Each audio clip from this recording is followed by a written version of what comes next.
பரிசுநாமத்துக்கு ஸ்தோத்திரம். நம் தேவன் நல்லவர். இன்றைக்கு நம்முடைய செய்தி, தேவன் கொடுத்திருக்கிற செய்தி, மெல்கிசேதேக் யாருக்கு ஒப்பானவர்?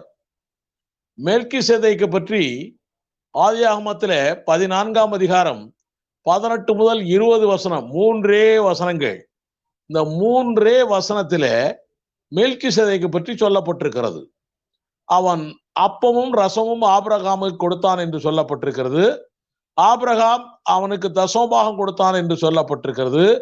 இந்த 3 வசனத்திலே வெளிப்பட்ட இந்த மெல்கிசேதேக் என்பவனை சங்கீதக்காரன் தாவீது, பவுல் அப்போஸ்தலர் இவர்கள் 2 பேரும் மிகவும் பெரிதாய் அவனை பற்றி சொல்லுகிறார்கள். அப்படி என்றால் அப்படி பெரிதாய் சொல்லப்படுகிற அந்த மெல்கிசேதேக் யார் அவர்? அதைத்தான் இன்றைக்கு நாம் பார்க்க போகிறோம்.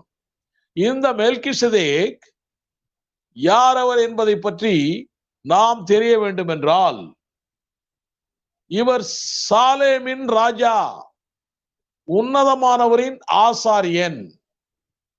எபிரேயர் 7ஆம் அதிகாரம் 1ஆம் வசனம் சொல்லுகிறது, இந்த மெல்கிசேதேக்கு சாலேமின் ராஜாவும் உன்னதமான தேவனுடைய ஆசாரியனுமாய் இருந்தான் என்று எழுதப்பட்டிருக்கிறது. ஆதியாகமம் 14ஆம் அதிகாரம் 18 முதல் 20 வரைக்கும் 3 வசனங்கள் சொன்னேனே, அதிலேயும் அப்படித்தான் எழுதப்பட்டிருக்கிறது. உன்னதமான தேவனுடைய ஆசாரியனாய் இருந்த சாலேமின் ராஜாவாகிய மெல்கிசேதேக்கு அப்பமும் ரசமும் கொண்டு வந்து அவனை ஆசீர்வதித்து, வானத்தையும் பூமியும் உடையவராகிய உன்னதமான தேவனுடைய ஆசீர்வாதம் ஆபிரகாமுக்கு உண்டாவதாக, உன் சத்துருக்களை உன் கையில் ஒப்பு கொடுத்த உன்னதமான தேவனுக்கு ஸ்தோத்திரம் என்று சொன்னான். இவனுக்கு ஆபிரகாம் எல்லாவற்றிலும் தசமபாகம் கொடுத்தான். இந்த நிலையிலே ஆபிரகாம் என்ற பெயர் மாற்றப்படாத நிலை. ஆபிராம் என்ற பெயரிலே தான் ஆபிரகாம் இருந்து கொண்டிருக்கிறார். இப்போ இந்த மெல்கிசேதேக்கு சாலேமின் ராஜாவாய் இருந்திருக்கிறார். அதே நேரத்திலே உன்னதமானவருடைய ஆசாரியனாகவும் இருந்திருக்கிறார். அப்படி என்றால் இந்த காலத்து சபையிலே உள்ள பெரியவர்கள் சொல்லுகிறது போல 2 எஜமான் ஊழியம் இந்த மெல்கிசேதேக் செய்தாரா? இது ஒரு கேள்வி.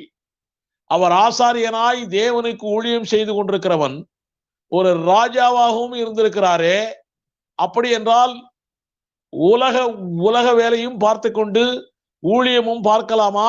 இப்படி செய்கிறது 2 எஜமான் ஊழியம் அல்லவா என்றெல்லாம் இந்த காலத்திலே கேட்டுக்கொண்டிருக்கிறார்கள். இப்படி 2 எஜமான் ஊழியம் செய்யக்கூடாது என்று சொல்லி உண்மையிலே உலக பிரகாரமாய் செய்த வேலையை அவர்கள் நிறுத்தி வைத்துவிட்டு ஊழியத்திற்கு வந்த எத்தனையோ ஊழியக்காரர்கள் பொருளாதாரத்திலே கஷ்டப்படுகிறதை நான் கண்கூடாய் பார்த்திருக்கிறேன். அதனாலே இந்த மெல்கிசேதேக் சாலேமின் ராஜாவாகவும் உன்னதமானவருடைய ஆசாரியனாகவும் இருந்தாரே, இவர் 2 எஜமான் ஊழியம் செய்தாரா? இது ஒரு கேள்வி. 2 எஜமான் ஊழியம் என்றால் என்ன என்று முதல்ல நமக்கு தெரிய வேண்டும்.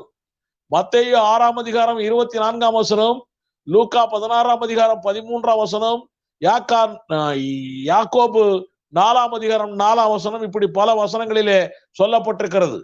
மத்தேயு 6ஆம் அதிகாரம் 24ஆம் வசனத்திலே சொல்லப்பட்டதை சொல்லுகிறேன். 2 எஜமானுக்கு ஊழியம் செய்ய ஒருவனாலும் கூடாது.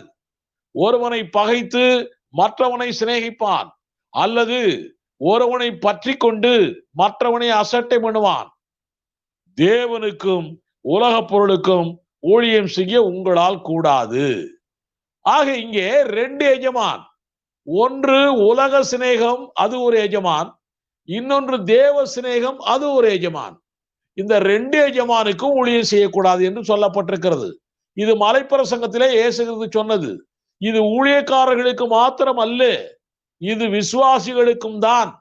இன்றைக்குள்ள ஊழியக்காரர்கள் சொல்வது போல இதை நாம் விசுவாசிக்கும் எடுத்துக்கொண்டால், மலைப்பிரசங்கத்தில் சொல்லப்பட்டது, விசுவாசிக்கும் எடுத்துக்கொண்டால் ஒரு விசுவாசியும் உலக பிரகாரமான வேலையை செய்யாமல் போக வேண்டிய கட்டாயத்திலே வந்து விடுவார்கள். இது அப்படி அல்ல. தேவ சிநேகமும் உலக சிநேகமும் 2 எஜமான் ஊழியமாய் இருக்கிறது என்று இயேசு கிறிஸ்து விளக்குகிறார். யாக்கோபு 4ஆம் அதிகாரம் 4ஆம் வசனத்திலே சொல்லப்பட்டிருக்கிறது, வாசிக்கிறேன். விபச்சாரரே, விபச்சாரிகளே. யாரை பார்த்து யாக்கோபு சொல்லுகிறார்? 2 எஜமான் ஊழியம் செய்கிறவர்களை பார்த்து சொல்லுகிறார். உலக சிநேகம் தேவனுக்கு விரோதமான பகை என்று அறியீர்களா? ஆகையால் உலகத்துக்கு சிநேகிதனாய் இருக்க விரும்புகிறவன் தேவனுக்கு பகைஞனாகிறான். ஆக உலக சிநேகமும் தேவ சிநேகமும் கூடாது, அப்படி செய்கிறவர்கள் விபச்சாரிகள் என்று யாக்கோபு சொல்லுகிறார். ஆக இரண்டையமான் ஊழியம் நம்முடைய மெல்கிசேதேக் செய்யவில்லை. இதிலே ரொம்ப ஸ்ட்ராங்கா இருக்கணும். இரண்டையமான் ஊழியமும் செய்வதிலே அவர்கள் சொல்லுகிறபடி செய்கிறதிலே தவறில்லை. உலக வேலையும் செய்யலாம், ஊழியமும் செய்யலாம். அது இரண்டையமான் ஊழியம் அல்ல. வேதத்திலே பார்த்தோம் என்றால் பவுல் அப்போஸ்தலன், பர்னபா, சில்வானு, ஆக்கில்லா, பிரிஸ்கில்லா, இப்படி பல பேர் இவர்கள் சொல்லுகிறபடி உலக வேலையும் செய்து கொண்டு ஊழியமும் செய்தார்கள்.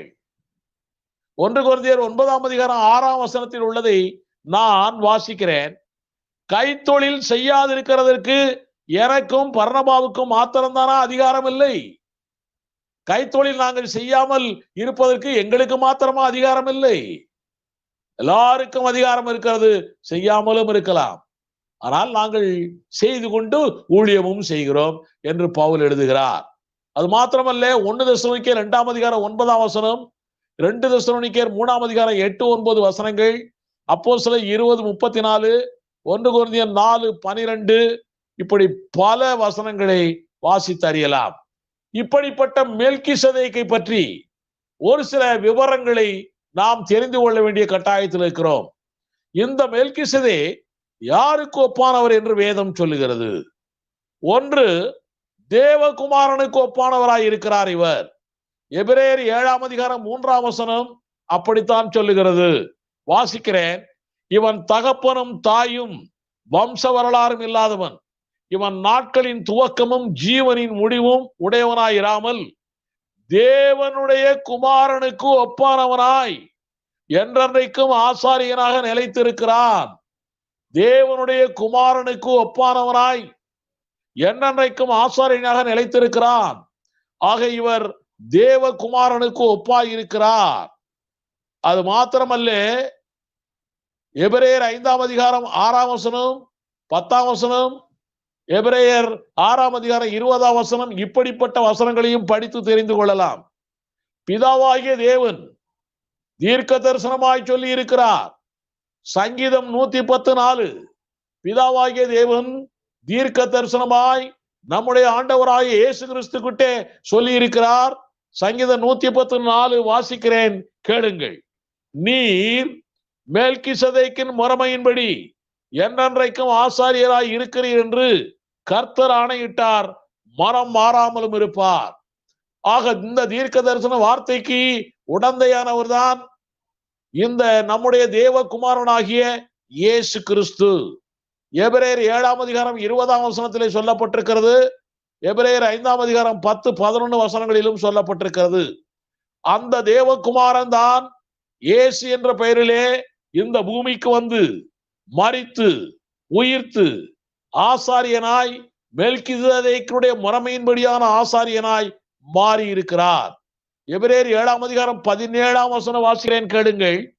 நீர் மெல்கிசேதேக்கின் முறைமையின்படி என்றென்றைக்கும் ஆசாரியராய் இருக்கிறீர் என்று சொல்லிய சாட்சிக்கு தக்கதாக அழியாத ஜீவனுக்குரிய வல்லமையின்படியே ஆசாரியராய் ஆனார் என்று எழுதப்பட்டிருக்கிறது.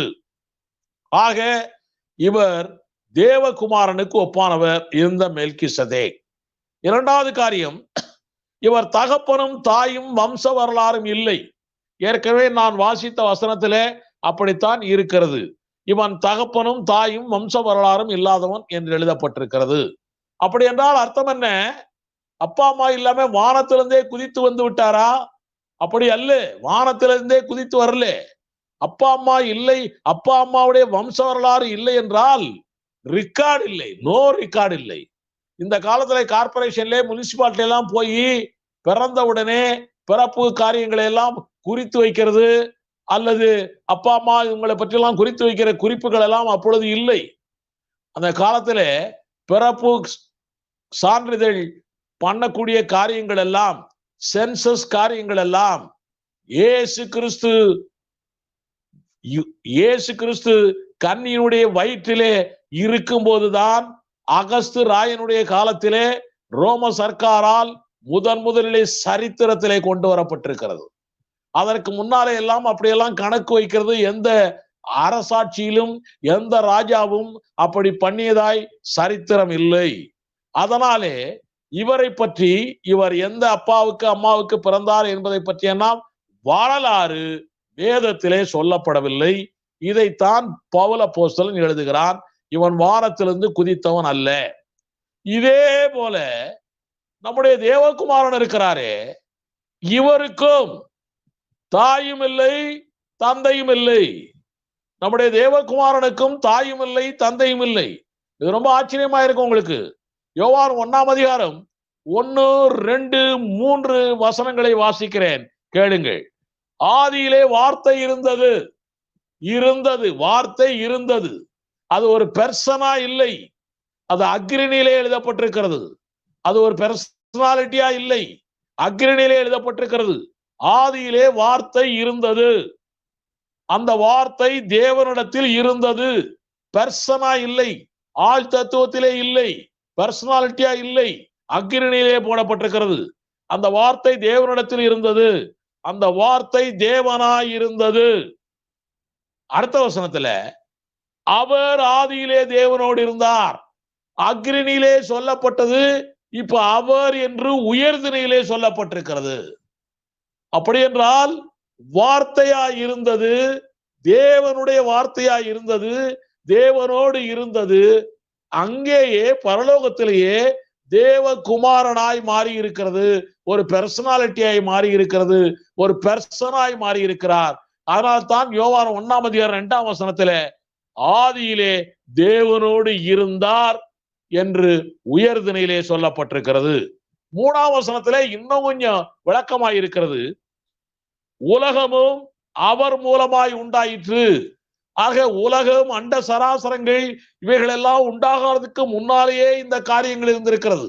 அவர் தேவகுமாரனாய் பரலோகத்திலே இருந்திருக்கிறார். உலகமும் அவர் மூலமாய் உண்டாயிற்று, உண்டானது ஒன்றும் அவராலே இல்லாமல் உண்டாகவில்லை. ஆக தேவகுமாரனும் தகப்பன் யார் தாய் யார் இந்த வம்ச வரலாறே இல்லை. அவர் மனுஷனாய் உலகத்திலே வந்தாரே, அப்ப கூட அவருக்கு அப்பா யார் என்று இல்லை. யோசேப்பு அப்பா என்று சொல்ல முடியாது. அப்ப கூட அம்மா இருக்கிறார்களே, இந்த அம்மா உண்மையிலே அம்மாதானா என்பதை பற்றி எல்லாம் ஒரு பெரிய ஆராய்ச்சிகள் இருக்கின்றன. காரணம் என்ன தெரியுமா? உங்களுக்கு சொல்லுகிறேன். உண்மையிலே உலகத்திலே அம்மா வழியிலே பிறக்கிறது என்றால் கர்ப்பப்பையிலிருந்து பிறக்க வேண்டும், உண்மை.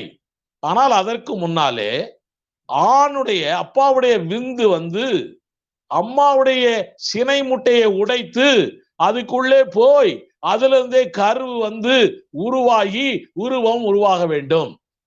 அப்போ மரியாளுடைய சினை முட்டைக்குள்ளே விந்து போய் இயேசு கிறிஸ்து உருவாகி இருக்க வேண்டும், அவருடைய உருவம் உருவாகி இருக்க வேண்டும். ஆனால் வேதம் அப்படி சொல்லவில்லை. இயேசுவுக்கு உருவம் எப்படி வந்தது என்று வேதம் சொல்லுகிறது. எபிரேயர் 10ஆம் அதிகாரம் 5ஆம் வசனம் சொல்லுகிறது, வாசிக்கிறேன். இந்த தேகம், இந்த சரீரம், இந்த உரு வானத்திலிருந்து வந்த தேகம். இது சினைமுட்டை உடைந்தோ எப்படியோ அல்ல. அதனால இது வானத்திலிருந்து வந்த தேகம். எபிரேயர் 10:5 வாசிக்கிறேன், கேளுங்கள். ஆகையால் அவர் உலகத்தில் பிரவேசிக்கும் போது பலியையும் காணிக்கையும் நீர் விரும்பவில்லை, ஒரு சரீரத்தை எனக்கு ஆயத்தம் பண்ணினீர். இதை பவுல் அப்போஸ்தலன் சங்கீதம் 40:6 முதல் 8 வசனங்கள் எபிரேய பாஷையில் அல்ல, செப்டுவாஜிந்தில் இருக்கக்கூடியதை எடுத்து பவுல் எழுதுகிறான். யோவான் 6ஆம் அதிகாரம் 51ஆம் வசனத்துல வானத்திலிருந்து இறங்கி வந்து அப்பம் நானே என்று இயேசு கிறிஸ்து சொல்லுகிறார். 1 கொரிந்தியர் 15ஆம் அதிகாரம் 47 சொல்லப்பட்டிருக்கிறது, ஆதாம் மண்ணிலிருந்து உண்டானவர், கர்த்தராகி கிறிஸ்துவோ வானத்திலிருந்து உண்டானவர் என்று 1 கொரிந்தியர் 15:47 சொல்லுகிறது. அதனாலே இவருக்கு மனிதனாய் வந்தாலும் கூட இவருக்கு அம்மா அப்பா என்று திட்டமும் தெளிவுமாய் சொல்லுவதற்கு ஒன்றுமில்லை. ஆக இவர் மெல்கிசேதேக்குக்கு சமமானவராய், ஈக்குவலானவராய் மாறிவிடுகிறார். 3வது காரியம்,